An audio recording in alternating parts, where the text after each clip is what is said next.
I'd always enjoyed the Greek myths when I was a kid. I loved the monsters and the fights and just the kind of craziness of them, the scale of them. I then remembered something my wife had told me when she was a wee kid. She'd been staying in a hotel and this old lady had started to teach her to knit. And as she was doing that, she told her about this monster called MisterStourworm, which was a huge sea serpent that was as long as Scotland. And when it died, all the bits and humps that didn't go under the water became all the islands. And I thought, that's got so much scale and it's kind of crazy and interesting. We thought, yeah, but okay, what's the magic creature going to be? And the Kelpie was by far and away the most powerful. The idea of this dark, sinister horse, especially it's a baddie, it's not a goodie, it's something that's looking to kill you. How do you get that scary, sinister, murderous beast on your side? That was appealing because it was a problem and that made the story more interesting. So it's taking these other components, the MisterStourworm and the Kelpie, and trying to meld them. And I used to joke to Savourna, I used to say, the real monster here is a hybrid, you know. And I said, your music's going to have to kill the hybrid, you know. And luckily our music's so lovely that I think it did. There are a number of difficult challenges. The amount of time it takes to tell a story in words and music can differ. There's also literally the balance. I was trying to kill a monster in the middle of the piece, which was particularly difficult. Obviously necessitated using the whole of the brass section. And the rule is, if you've got a voice working, you don't usually use the brass. I think it made orchestration more difficult than usual in that way, actually. The orchestra's a beast in itself, and it plays the perfect MisterStourworm in this case. I find the orchestra like a treasure chest. I get emotional when they're tuning up, never mind anything else. I love it so much.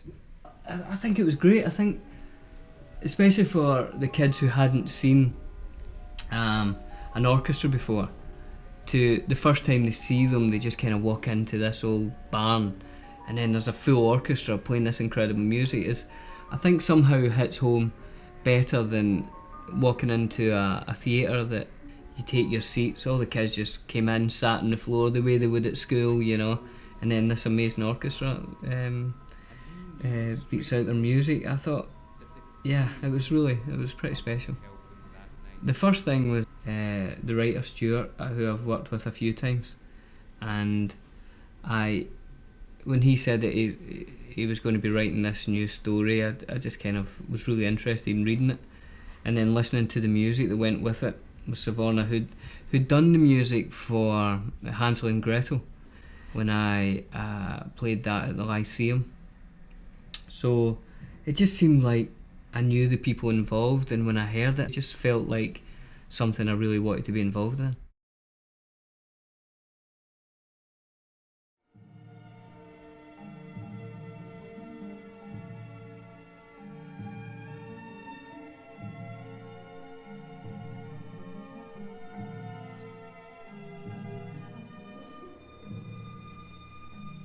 Long, long ago, near the land of Tyree, there lived a giant sea serpent called MisterStourworm. It was so huge that when its head lay sleeping on a bank of sand, its tail curled right round the most northerly tip of Scotland. And when the foul monster was hungry, it lifted its cruel head, breathing bolts of flame that scorched the earth and killed all who crossed its path. Men, women and children, sheep and cattle, soldiers and great heroes, all tasted the same to MisterStourworm. The Lord of Tyree and his people hid away in fear and shame.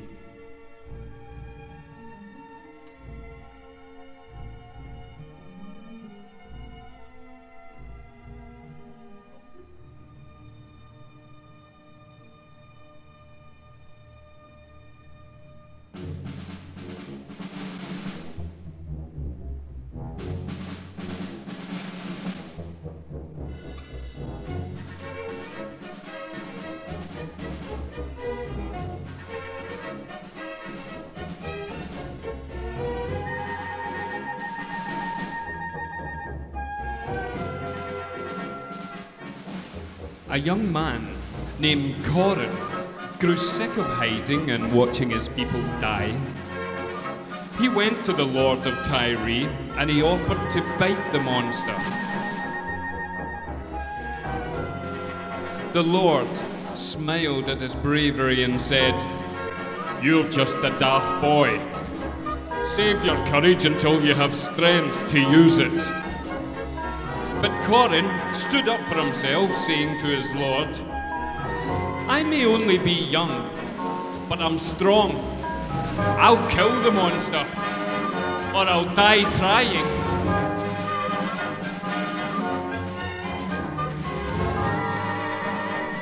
The Lord of Tyre gave his blessing, and Corin took up his sword and shield and climbed down to the beach to seek out his deadly foe. But as he looked out over the mountain which was the sleeping grisly guts, his courage failed him. "Some hero I am," he thought to himself.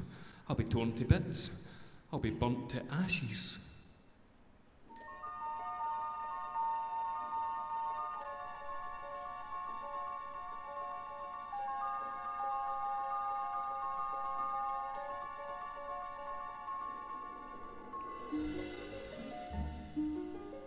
In the night time, as he lay sleeping in the dunes, a lovely woman came to him.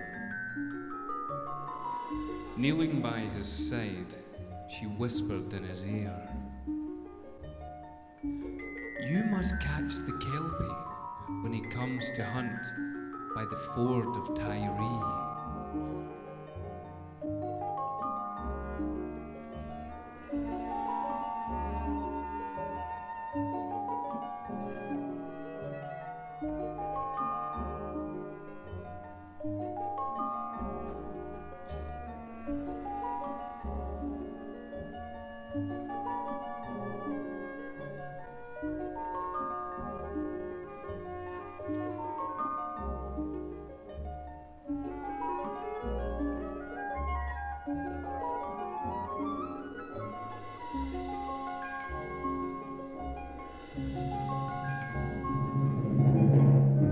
She gave him a bridle and bit made of shining gold and told him, "Place the bit in his mouth and the kelpie will be yours to command.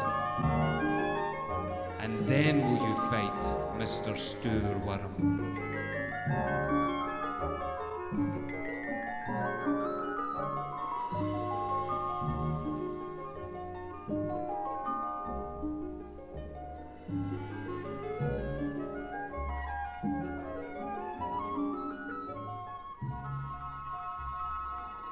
In the morning, Corin woke to find the golden bridle in his hand, and he knew straight away that the Fairy Queen had come to help him that night.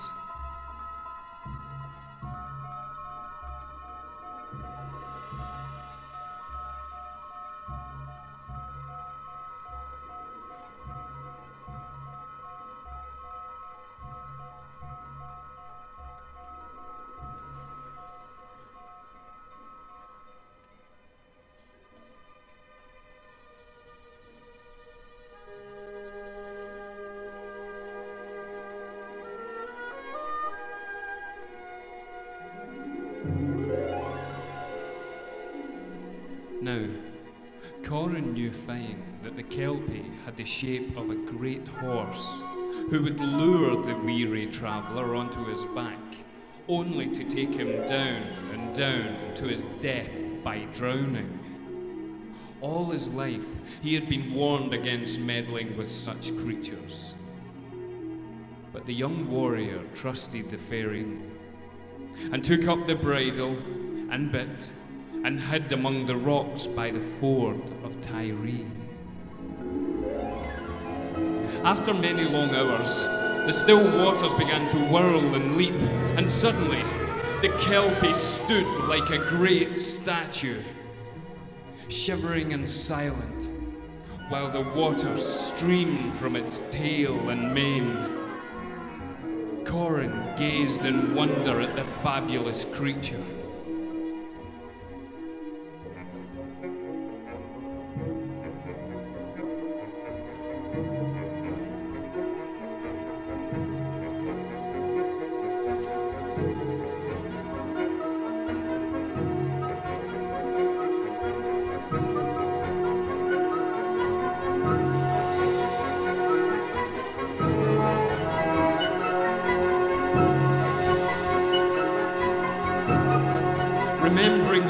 grim purpose, he leapt from the rocks onto the back of the river horse. The proud Kelpie reared up and plunged into the water, twisting and darting down to the depths, striving with all his might to drown his insolent rider.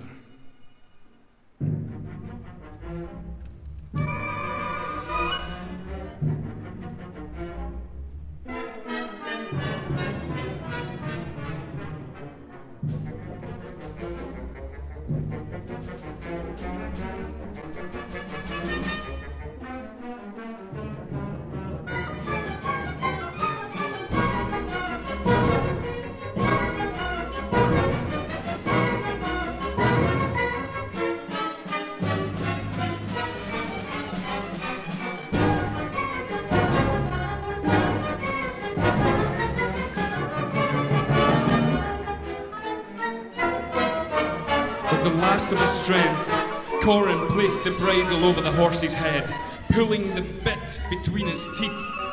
And in that moment, the Kelpie, enchanted, grew still and quiet.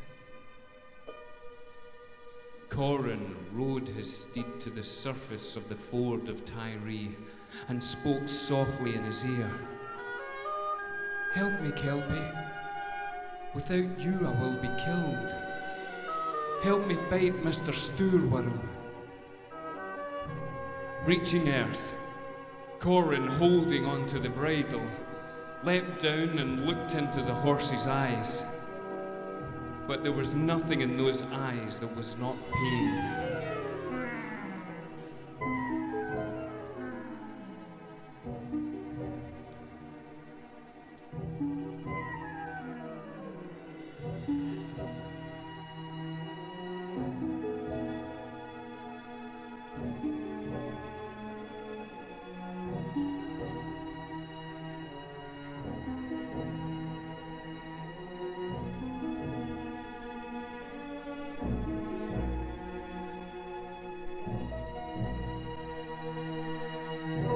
His heart spilling over with shame, the young man took off the bridle, saying to the wild creature, "I have no right to catch you and make you my prisoner. Dive free into the water. Dive free." And at these words, the Kelpie vanished in an instant into the ford of Tyree. Corin turned and walked away. He knew he must die, but he was glad to have given the Kelpie back his freedom.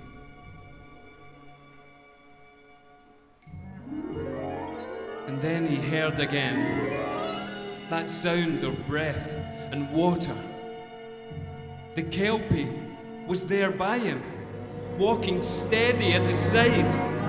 Corin's heart leapt with joy. The great horse had come back to him of his own free will. What now of golden bridle or enchanted bit? They galloped across the water without reins or rope, leaping and racing as if they were two parts of the same body. Sometimes they would dive to the bottom just for the fun of it.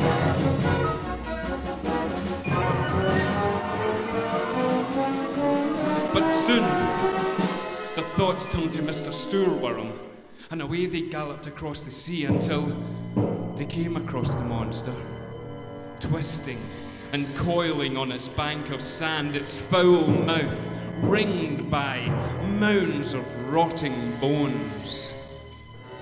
Corin felt fear at the sight, but the Kelpie rushed straight at the monster, blinded by smoke and burned by flame. Corin struck with his flashing sword. MisterStourworm roared out its fire and fury, coiling and lashing the air. But the Kelpie was fast and true, and once again Corin struck with his sword. The giant serpent reared up, writhing and spitting flame, sending great waves crashing against the shore. Its pain and fury could be heard throughout the land of Tyree. The Lord and his people trembled as at the sound of a terrible storm. The land shook and cracked and broke away, so that Tyree became an island. And now the serpent flung itself at its attackers, following the diving Kelpie down under the sea. Hot flames of flame turned the sea to scalding steam, but the Kelpie swam straight into the huge cave of the monster's mouth. Corin held up his shield and thrust his sword with all his strength again and again into those terrible jaws.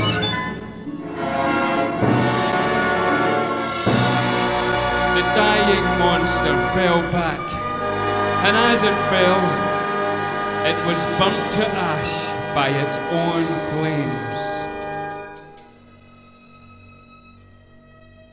Those giant coils and humps which did not burn became over the years the islands of Coll and Rum and Egg and Eust and Skye and Lewis and Orkney and many, many more.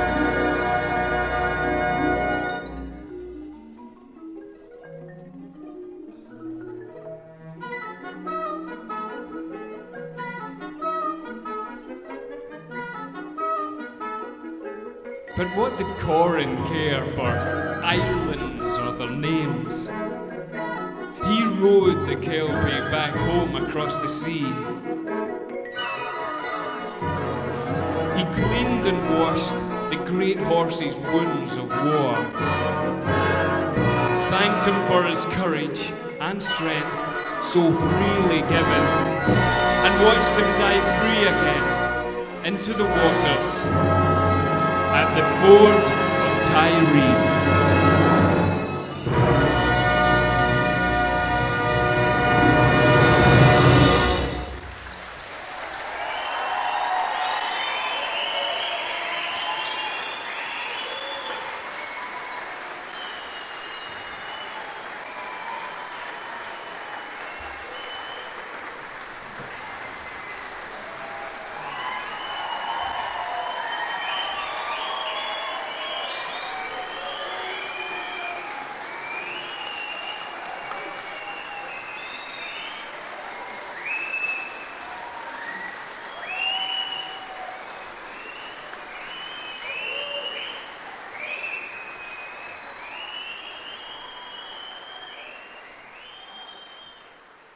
Great, thank you very much.